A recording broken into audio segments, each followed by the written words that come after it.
Hi, my name is Michelle Cohen, and I've been No Shame on You's head blogger for the last 3.5 years. When I first started blogging, I never would have said what I just said. I recently moved to Chicago and was mortified that people, especially at work, would find out that I live with obsessive compulsive disorder. I was afraid that people would treat me differently if they knew that I spent a large part of my childhood doing compulsions and that I came close to losing a semester in college because of a mental health breakdown. Some things, like the fact that my food aversions still prevent me from eating at most outings, are hard to conceal.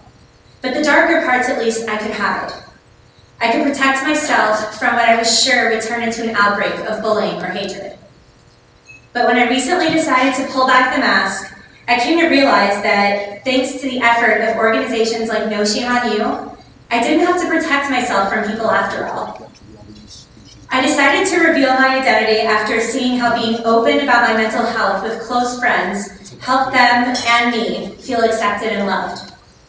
I was inspired by other people who shared their journeys and realized that without a face or a real name behind the blog, there was no way to start a conversation. So I made an appearance on No Shame on You's podcast and changed my blog alias from Ellie to my real name. And when the world didn't come crashing down around me, I decided to take things further and offered to give a talk about living with mental illness at JUF's most recent all-staff meeting. I was nervous taking the podium, sharing the intimacies of growing up with OCD in a way that felt so much more personal than when I hid behind a computer screen. A part of me was still worried that the stigma would mean I would be perceived and treated as someone different in a community where I've always felt a strong push to be the same as everybody else. But after my speech, emails started pouring in. Some were from people I'd known for a while, others were from total strangers. Some were people like me who were encouraged to see someone speaking out about mental illness. Others were neurotypical and asked me for advice on how to support their loved ones with OCD.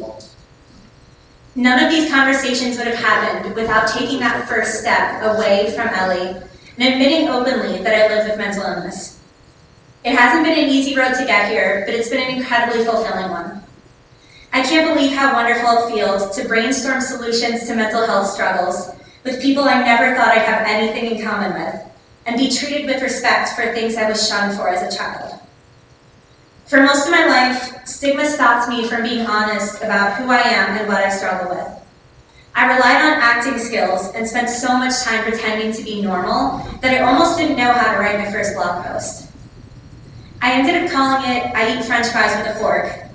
I found it easiest to explain a single behavior, a little glimpse into what OCD looks like for me.